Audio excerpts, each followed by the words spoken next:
Bonjour à tous, j'espère que vous allez bien. On se retrouve pour le brief du lundi 12 juillet, je vais y arriver, pardon, 2021. Donc je m'excuse de ne pas avoir fait de brief vendredi, j'étais assez malade, donc c'était assez compliqué de faire un brief. Je pense que ça s'est entendu dans le brief de jeudi. C'est pas grave, on va rattraper ça aujourd'hui du coup. Alors on parlera du Bitcoin qui fait pas grand chose, mais qui peu à peu commence potentiellement à dessiner des choses assez sympathiques, qui pourraient ou non annoncer des squeezes vers le nord assez bientôt, on va en parler, hein. On parlera surtout de l'action Coinbase et du GBTC, je pense, qui sont franchement vachement intéressants. Enfin, en tout cas, qui, pour le coup, Bitcoin donne pas trop d'indications, mais l'action Coinbase semble en donner. Et on parlera également des alts aujourd'hui. Ah merde, ici j'ai mis Theta, mais je voulais pas parler de Theta, c'était pour montrer quelque chose aux élèves. Je vais mettre EOS, parce que EOS redevient franchement vachement intéressant. Et surtout, il y a des news fondamentales qui peuvent intervenir incessamment sous peu. Il pourra potentiellement être listé sur la bourse américaine. Donc, ce qui fera un grand pas en avant pour EOS, sachant que tout le monde en a rien à foutre maintenant de celui-ci. Donc, ça pourrait attirer de l'argent institutionnel, donc simplement de la demande instit, donc lui permettre de tirer ses prix vers le haut. Alors, Bitcoin pour l'instant, je vais juste ici diminuer l'unité de temps. Alors, pour le coup, ma structure en W ici le 9 juillet, donc c'était pardon, vendredi, il me semble. Waouh, la voix qui reflanche.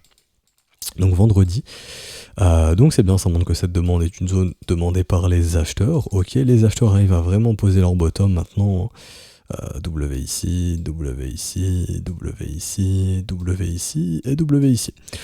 Donc voilà, les acheteurs qui se remontrent majoritairement, les vendeurs qui font des retournements assez rapides. Bon, ici petit M retournement, ici ça se fait sur un V. Quoi qu'il en soit, nous sommes vraiment dans une contraction ici. Je pense que vous la voyez tous. Je vais juste retirer, non, je vais changer de chart, ça se verra mieux. BTC à l'FMX, comme ceci, hop. Donc là, je vais augmenter l'unité de temps en 4 heures. Donc ouais, je pense que tout le monde est en train de le voir, ce fameux triangle, hein. Mais grosso modo, voilà, on est en train de se contracter ici, comme ceci. Donc, sommet, sommet, ici, creux, creux et creux. Donc on a un marché qui pour l'instant ne prend aucune résolution, qu'elle soit haussière ou baissière, simplement une contraction. Donc qui dit contraction dit incessamment sous peu retour de volatilité de façon assez imminente. Enfin imminente, ça dépend pour vous c'est quoi imminent, mais plusieurs jours ça pourrait être le cas. À noter également, du coup je vais sortir de Femex puisque j'ai plus d'intérêt d'y aller. Je vais retourner sur Coinbase, il me semble, j'étais. C'est bien le cas ici, avec un indicateur tout simple. Donc là, j'en parlerai après du bilan site, mais plutôt des bandes de Bollinger. Quand les bandes de Bollinger commencent à se réduire ainsi et à être horizontales, comme ceci, généralement, c'est annonciateur de volatilité imminente, c'est-à-dire un squeeze, que ce soit une résolution haussière ou baissière, mais en tout cas un gros mouvement haussier ou baissier. D'un point de vue order flow, on voit que majoritairement, on a quand même bloqué, hop, ça je retire, on a quand même bloqué beaucoup de vendeurs quand même depuis pas mal de temps. Pourquoi ? Parce que ici le funding a été franchement vachement négatif pendant beaucoup de temps. L'intérêt a été trouvé majoritairement sur des baisses du prix, généralement. Par exemple ici, baisse du prix, hausse de l'intérêt. Ok, avec un funding qui diminue, donc là beaucoup de vendeurs également. Donc on sait qu'il y a beaucoup de vendeurs qui ont shorté au sein de ce range. Également le ratio long short qui est négatif, ça n'était plus arrivé depuis très longtemps à l'heure actuelle, c'est-à-dire qu'on a plus de comptes en short que de comptes en long sur Binance. On pourrait voir ça sur Bybit, je vais aller vérifier ça aussi parce qu'ils ont aussi un long short ratio sur Bybit pour voir si sur Bybit c'est pareil ou pas. Alors ici, non, on est proche des 1,13 mais bon, c'est proche des 1 tout de même. Et du coup sur la paire BTC USDT, est-ce que c'est la même chose ou pas ? Non, sur la paire BTC USDT sur Bybit, on voit bien que c'est négatif également. Et généralement, quand c'est négatif, on aime bien faire une belle bougie verte ou de la bougie verte derrière. Ok. À noter également que, ici j'ai utilisé le funding global, mais pareil, l'intérêt qui a été trouvé majoritairement sur des baisses de prix sur Bybit, comme ici, baisse de prix, intérêt qui augmente, donc majoritairement des vendeurs sur contrat dérivé. Donc on pourrait potentiellement s'attendre à un squeeze vers le nord. Donc c'est-à-dire que si jamais le marché décide de venir casser ces zones, donc maintenant vraiment il n'y a rien à attendre de plus. Le Bitcoin s'il vient casser les 36 006, 36 007, 36 500, ça dépend des exchanges, clairement il pourrait permettre de enchaîner W sur W, et donc à ce moment-là, de retrouver une dynamique haussière, et surtout, dites-vous que tous les vendeurs qui sont venus shorter ici quand même depuis pas mal de temps, Là, on parle quand même d'un range de prix qui dure depuis 21 jours, donc depuis 3 semaines, 20 jours. Je suis un peu précipité. Depuis 20 jours, ça ferait que tous ces vendeurs ici sont bloqués. Et en gros, ici, simplement, ça pourrait permettre, tout naturellement, de aller les liquider, en fait, tout simplement. Donc, en gros, si on vient casser ici, le but, ce serait d'aller potentiellement liquider ces vendeurs. Et également, il y a beaucoup de vendeurs qui sont venus shorter ce marché ici. Donc je dis pas qu'on va absolument breakout vers le nord, mais des datas que j'ai sous les yeux, pour moi, je m'attends toujours à un breakout au nord. Et donc, au minimum, un retour dans le haut du range et potentiellement au cours de l'été, un retracement. Et là, j'y viens, du coup, je viens sur Coinbase. Pourquoi ça? Pourquoi ça? Puisque sur Coinbase, on voit clairement ici que la dynamique est plus haussière que baissière. On a un momentum qui est totalement haussier, W sur W. Momentum haussier, réveil des acheteurs ici. Bon, les acheteurs pour l'instant ne suivent pas encore trop ici, mais ça ne saurait trop tarder. Au cours de la semaine, si les acheteurs se réveillent, ça ferait une succession de volumes croissants, ce qui serait très positif. Et si l'action Coinbase vient casser les 261$, ça pourrait indiquer du bon pour le marché crypto, parce qu'en fait, je vois pas l'action Coinbase retracer sans le marché crypto. Tout comme le GBTC, j'en parlerai après, qui retrouve une charte, qui commence à retrouver une charte assez intéressante. Je voulais vous parler également, oui, de gros achats qui ont été vus côté Coinbase. Donc là, j'étais avec les élèves. Je vais chercher Coinbase, c'est un élève qui m'a partagé ça. Alors. Ça, c'était l'update que je leur ai fait ce week-end vu que j'étais absent. Voilà, donc ça, c'est un élève qui m'avait envoyé ça. Hop. Donc, grosso modo, on a de gros achats quand même de l'action Coinbase, de gros achats de charge, donc d'actions en français, tout simplement. Environ 250 000. Donc, c'est pas rien. Ici, c'est quand même des gros portefeuilles qui posent ces achats. Et donc tout simplement, ça montre qu'il y a de l'intérêt sur Coinbase. C'est logique en fait, puisque Coinbase est en train de faire un W-Weekly, une structure vraiment très puissante, qui annonce du retracement, et donc de retrouver des prix plus intéressants sur l'action Coinbase. Donc j'ai envie de dire, vraiment, le Bitcoin ne parle pas beaucoup, le Bitcoin ne donne pas énormément d'informations, quand on le regarde en daily par exemple, enfin on voit que ça a envie de partir en W, même les alts, on le voit que les alts, donc une envie c'est de retracer, etc. Mais quand on voit le Bitcoin, y a encore rien. Ici par contre, quand on voit un Coinbase par exemple, on voit qu'un Coinbase, c'est bullish en fait. Si je passe en area, mais ici pour le coup, il faut que je passe en line et que je vous mette, que je custom ça, pour que vous puissiez bien voir ce que je veux vous montrer, en low. Mais ici, on voit les W qui commencent à arriver un peu partout. Donc ça, c'est super positif. Tout simplement, W, le gros W ici, dans ce petit W également ici, dans ce nouveau petit W, dans ce potentiel gros W. Enfin, voilà, on voit clairement que les acheteurs sont en train de maintenir les prix ici, comme le fait le Bitcoin dans son range depuis longtemps. Et donc, si Coinbase reste vers le haut, Bitcoin pourrait suivre aussi. Donc, Coinbase pourrait être un indicateur un peu en avance sur le Bitcoin. Et également, il y a GBTC dont je voulais vous parler. Donc là, je vais aller ici. Et je parlerai après du premium. GBTC également, donc ça c'est une charte que j'ai montrée aux élèves. En gros, pour faire simple, on sait que l'accumulation sur le GBTC, elle s'est faite sur ces niveaux de prix. Donc majoritairement, les 7$ jusqu'aux 14$, ils ont majoritairement accumulé ici. On sait qu'ils ont majoritairement distribué entre les 53$ et les 44$. Donc tout simplement, à l'heure actuelle, là je vais retirer les bandes de Bollinger, on s'en fout, comme ceci. Quand on voit la charte du GBTC, on voit également le momentum qui redevient quand même assez bullish, dans le sens où il y a les divergences de momentum qui se sont formées, ok. On est en train d'accentuer ces divergences, il y en a de nouvelles qui se sont formées derrière. Donc déjà, quand les divergences arrivent, généralement, on passe dans un range, donc dans un marché qui va ranger, ok. Et ensuite, on a également cassé des trendlines et fait des W de l'autre côté. Maintenant, ce qu'il faut, c'est casser cette trendline et continuer les W. Mais en tout cas, maintenant, on a un momentum qui est plus bullish que bearish, premièrement. Et deuxièmement, c'est ce qui a créé ce range. D'abord la divergence, ensuite le range. Et également, ce qu'il faut noter, c'est que pour l'instant, en zone de rechargement de ce mouvement-là, on est en train de trouver acheteur. Et simplement, ce qu'il faudrait, c'est casser les 31,24$. Si on casse les 31,24$, on aura l'information que sur le GBTC, ils veulent revendre plus cher. Donc les niveaux de prix déjà, on peut voir par exemple les creux dans la value. Ici, entre 50 et 47$ serait un excellent prix. Moi, j'ai identifié ce cluster vendeur ici, zone de rechargement de short gap ici, un gap ouvert à 50$.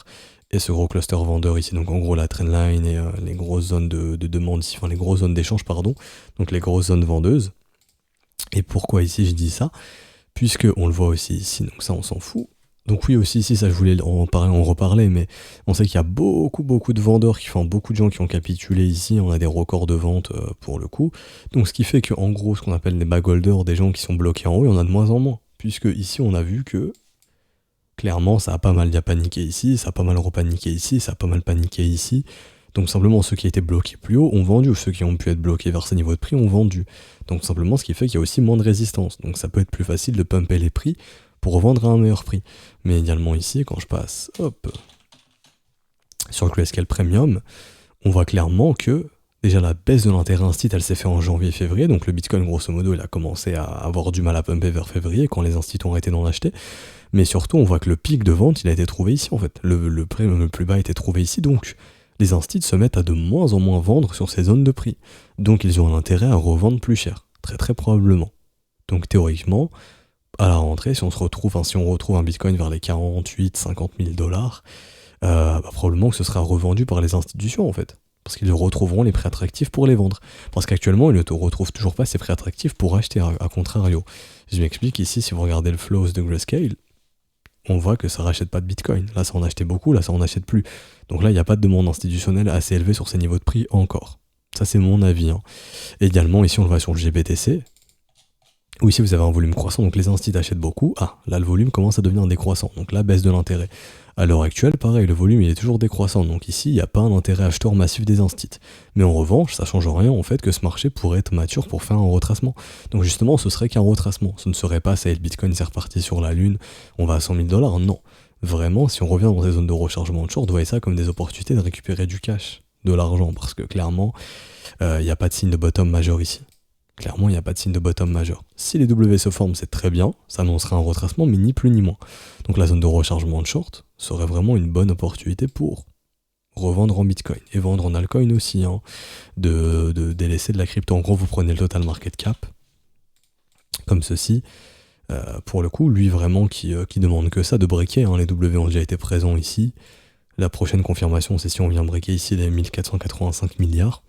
Mais pareil, c'est-à-dire que si le marché crypto offre la possibilité, si le total market cap revient ici entre 2000 milliards et 2200 milliards, c'est vraiment une bonne opportunité pour récupérer beaucoup de cash ici, pour le coup, pour acheter plus bas, parce qu'ici il n'y a pas encore de signe de bottom majeur, en tout cas sur le Bitcoin il n'y a pas de signe de bottom majeur, et vu que le Bitcoin est quand même l'élément clé du marché, si le Bitcoin n'est pas boule à 100%, le marché ne sera pas boule à 100%, donc c'est pour ça que c'est intéressant de récupérer de l'argent.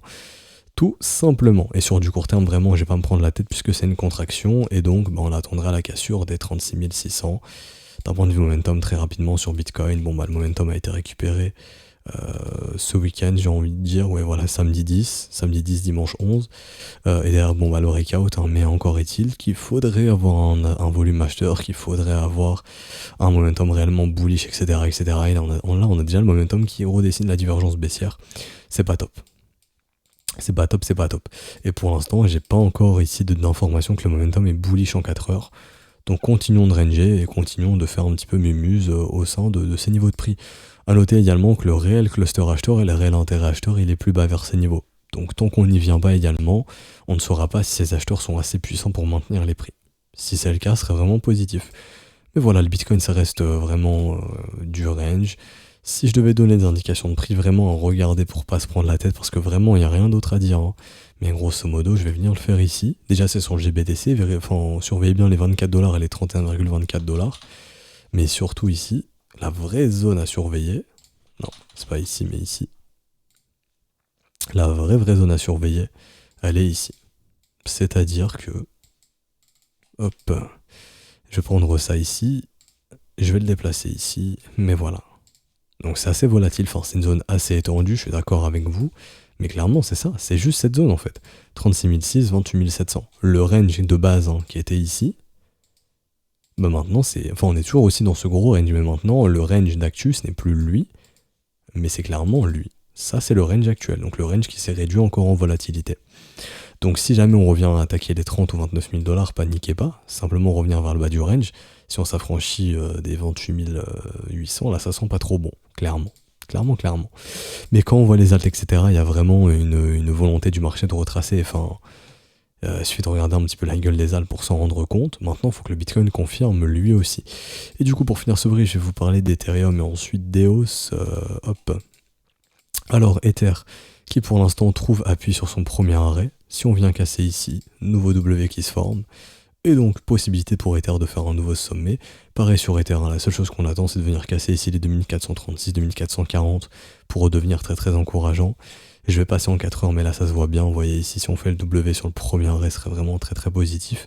Et ça permettrait de refaire de nouveaux sommets. D'un point de vue momentum ici pour l'instant, je vais regarder ça avec vous. J'ai pas de divergence haussière, j'ai rien. J'ai pas un momentum haussier ici pour l'instant en 4 heures, j'ai toujours un momentum qui est baissier. Et ici en 1 heure... Alors... Également, j'ai un momentum baissier dorénavant depuis ces divergences baissières. Donc on s'attendra pas à un breakout ce matin en tout cas. Donc à l'heure où je tourne ce brief, il est 11h20. Il sortira vers midi, je pense. Donc ouais, la matinée, pas de breakout maintenant. En revanche, ce breakout pourrait arriver quand les Américains vont venir sur le marché. Puisqu'on voit les Américains sont assez chauds pour acheter du Coinbase. Donc s'ils sont assez chauds pour acheter Coinbase, c'est qu'ils peuvent être également assez chauds pour acheter de la crypto par la suite. Donc tout simplement avoir un flux naturel acheteur côté crypto, parce qu'il y en a un côté action, Coinbase, etc., etc. Même sur GBTC qui deviendra à surveiller, puisqu'il redevient quand même assez intéressant. Donc le bilan, c'est que le Bitcoin donne pas trop d'informations, mais ce qui tourne autour de la crypto, donc tout ce qui va être Coinbase et GBTC, donne des signaux assez intéressants. Maintenant, le maître, ce sera Bitcoin. Hein. Et lui, Bitcoin, ce qu'il doit faire pour être bull ou bear, bah, c'est casser une de ces deux bornes. Donc soit les 36 650 ou les 28 754. Tout ce qui se passe entre les deux, c'est rien, c'est du vent. Et c'est vraiment l'action de prix qui est chiante. Puisqu'on le voit ici, il y a vraiment zéro volume, il n'y a pas d'intérêt en fait. Donc l'intérêt, il interviendra probablement quand on cassera ici ou ici. Si un volume acheteur, bah, ce sera intérêt acheteur. Si cassure vendeuse et volume vendeur, ce sera intérêt vendeur. À noter également que le RSI a quand même des envies bullish hein, quand même. Mais bon, c'est le marché qui décidera, même d'un point de vue order flow, on l'a vu, il y a quand même une majorité de vendeurs, donc potentiellement il y a des vendeurs à liquider. On le voit ici dorénavant avec le comment dirais-je, le ratio qui est complètement négatif. Ça fait très longtemps que c'était pas arrivé, hein, vraiment. La dernière fois que c'était arrivé, c'était ici sur ces consolidations, avant le rallye derrière ou encore une fois ici. Bon, après ça c'est sur Bybit, hein, sur Binance c'est complètement différent, mais bon. Même sur Binance c'est le cas, hein, je sais pas si je vous l'ai montré, mais normalement ouais. Je pense que je vous l'ai montré, mais ici, voilà, le ratio qui est négatif également sur Binance. Et quand ça arrive, généralement, bah ça c'était ici, juste en rouge ici, et hop, le rallye, le breakout derrière. Donc je pense pas qu'en cas de breakout, ça y est, le Bitcoin ira vers les 100 000, mais un retour dans les 47, 50, 52, c'est déjà très très bien. Et ensuite, on verra ce qu'il en est. On verra ce qu'il en est. Bon, et pour finir, du coup, bah, Ethereum, j'ai fini, et pour revenir sur EOS... pour le coup, EOS, franchement très intéressant. Donc je vous montre la news que j'ai trouvée, à voir si elle est vraie, mais normalement ça devrait être le cas. Bon, Marseille News, je sais pas trop si c'est fiable, mais bon, à vérifier. Mais bon, j'ai vu aussi du côté US à la partager. Et voilà, donc EOS qui fait un partenariat grosso modo avec Farpeak Acquisition Corporation, donc je le dis en français, hein, une société d'acquisition à vocation spéciale, donc dans le cadre du plan d'introduction en bourse. Donc ça pourrait emmener vers la suite EOS vers la bourse américaine, donc ce qui serait assez positif. Clairement ici sur EOS depuis des mois et des mois et des mois et des mois, on est sur une zone de prix d'accumulation là vraiment, clairement c'est le cas en fait.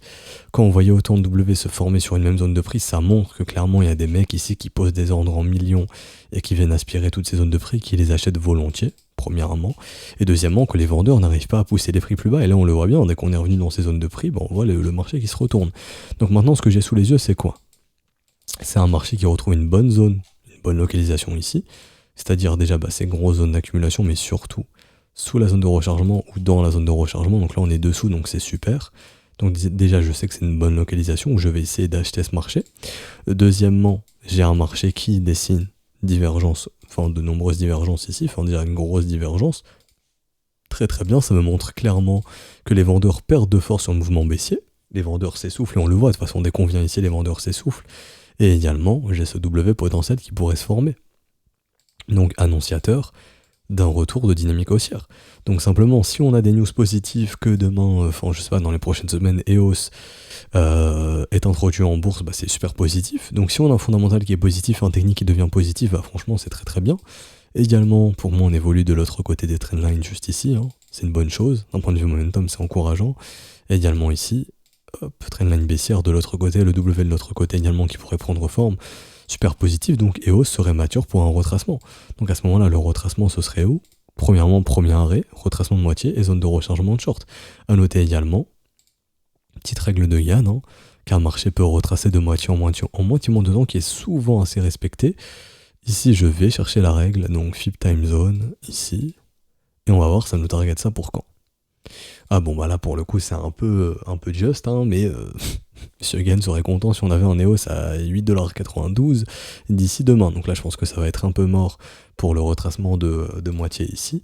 Mais en tout cas, un retracement de moitié très très réaliste. Donc dans un premier temps, premier objectif 7,58$, ensuite 8,92$ et ensuite 10,37$ et 12,43$. Il y a une majorité d'altcoins qui ont cette gueule.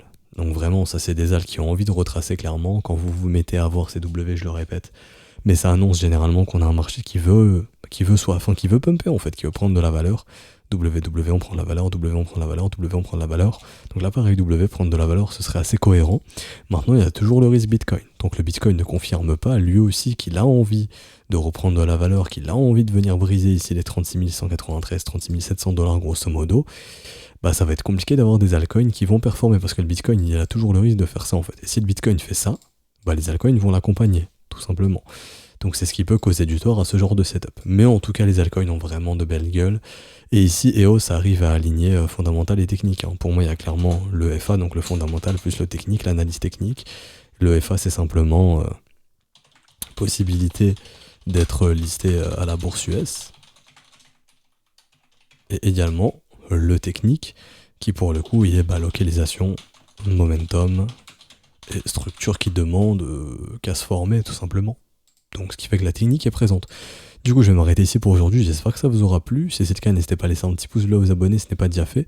À nous rejoindre sur Discord, je vous mets le lien en description en commentaire. Si vous voulez rejoindre également l'école, tout est expliqué dans le bienvenu. À ce stade du mois, c'est plus intéressant de le faire via les modalités crypto. Donc tout est expliqué ici, paiement soit en Bitcoin, en Ether, en USDT. Privilégier le TRC20 qui a les frais les moindres actuellement, enfin les frais les moins élevés, 1$ maximum, donc c'est franchement intéressant même pour vos transactions perso, hein. TRC20 c'est ce qui se fait de mieux à l'heure actuelle il me semble. Donc voilà, j'ai tout dit, je vous souhaite un bon début de semaine, on se retrouve du coup demain, ciao ciao.